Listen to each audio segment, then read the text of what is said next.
Hi అండి, welcome to Queen's Choice Fancy sarees. నేను లక్ష్మిని. ఎలా ఉన్నారండి అందరూ?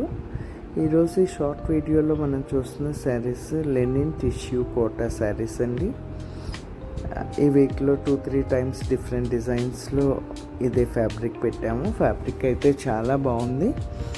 శారీ ఆల్ ఓవర్గా జరీ చెక్స్ వచ్చినాయి. చెక్స్ మధ్యలో థ్రెడ్ వర్క్తో రోజ్ బంచెస్ వచ్చినాయండి. శారీకి బోత్ సైడ్స్ జరీ బార్డర్స్ వచ్చినాయి. జరీ పళ్ళు వచ్చింది అండ్ టిష్యూ బ్లౌజ్ వచ్చింది. ఇందులో 4 కలర్స్ ఉన్నాయి. కలర్స్ అయితే అన్నీ చూపిస్తున్నాము మీకు చిన్న మడత మీద, కానీ ఒక్క శారీ మాత్రం క్లియర్గా ఓపెన్ చేసి చూపిస్తున్నామండి. శారీ ఎలా ఉంటుంది, బ్లౌజ్ ఎలా ఉంది, పళ్ళు ఎలా ఉంది అన్నీ క్లియర్గా చెక్ చేయండి. మీకు ఏదైనా శారీ నచ్చినట్లయితే స్క్రీన్ మీద ఉన్న నెంబర్కి స్క్రీన్ షాట్ తీసి పంపించండి. Saree availability and payment mode చెప్తాము. అలాగే Queen's Choice Fancy sarees YouTube ఛానల్ని, ఇన్స్టా పేజ్ని లైక్ చేసి, షేర్ చేసి, సబ్స్క్రైబ్ చేసుకోండి. Thank you all. బాయ్ అండి.